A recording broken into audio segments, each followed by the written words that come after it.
Hello and welcome back. This is video number 7, and we're going to pick off where we left off. This is basically the purchase funnel. And like I said, the main difference is that this is a little bit more complex. The abandoned cart is kind of the first step. All right, so with a purchase funnel, it's basically, it could be an e-commerce store, it could be a sales page. For whatever reason, it could be whatever you want. You're just selling something. So they land on this initial page, which we talked about, the view content, and then they get to sent to the add to cart.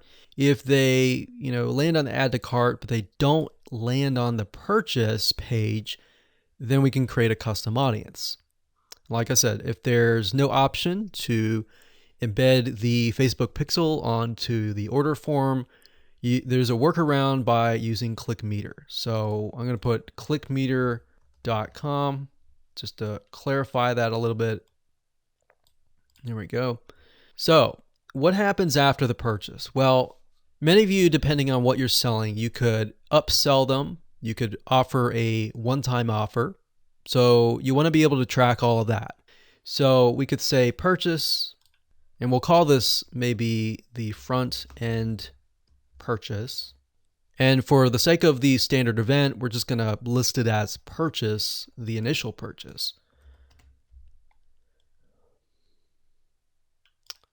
All right, so the next thing we have is the one-time offer, all right, or the upsell, the same thing. So we're going to do one-time offer. Now, bear in mind, I briefly went over this, but basically with Facebook pixels, when it comes to the standard event, you can use what Facebook gives you, but you can also use your own keyword.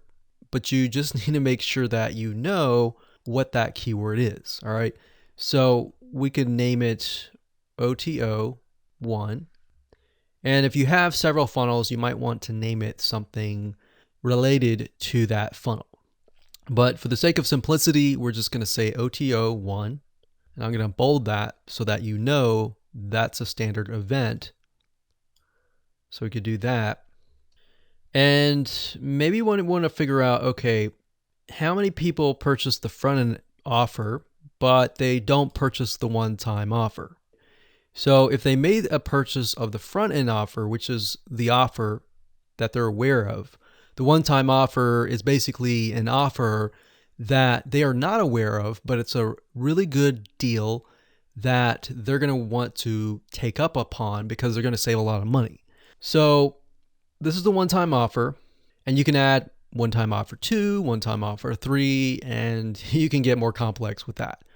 But basically, let's say we want to figure out who purchased both, whereas who purchased one or the other. So everyone who's at this point is going to purchase the front end purchase. So what we want to do here is we want to create a custom audience. So let me scroll over here so that you can see it better. So we want to create a custom audience and say, whoever purchased this, but did not purchase this, let's put them in a custom audience. All right. And we can also say, anybody who has purchased this and this, put them into a custom audience. Now, how do we do that? Well, we can do that with the pixel code by naming it the standard event purchase and then OTO1. So what we want to do here is we can create a custom audience.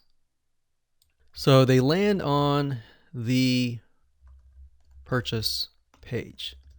Now, basically what you want to do is you want to get the URL and you want to put that into the custom audience. So they land on the purchase page, but do not land on one-time offer 1. So in that case, basically they purchased the front end offer, but they haven't purchased the one-time offer for whatever reason. So we could put that into a custom audience, and then we can thereby do a retargeting campaign and retarget them for this offer. Or we can also make a different custom audience And this is a really good way to kind of segment your high premium customers, or the ones that buy pretty much everything in your funnel, versus the people who have not. So you could advertise something like premium material to this specific audience here. So for this one, they landed on both the purchase front end and the OTO one.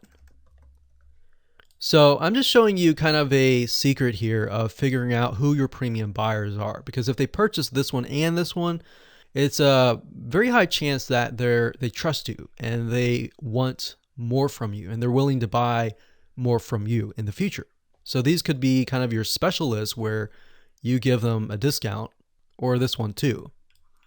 So basically, this is a way to create custom audiences.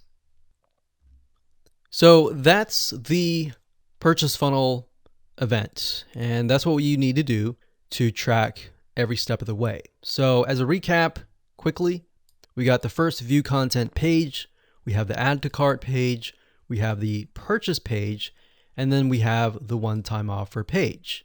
And then if you want to get all fancy and you want to create the custom audiences, you can.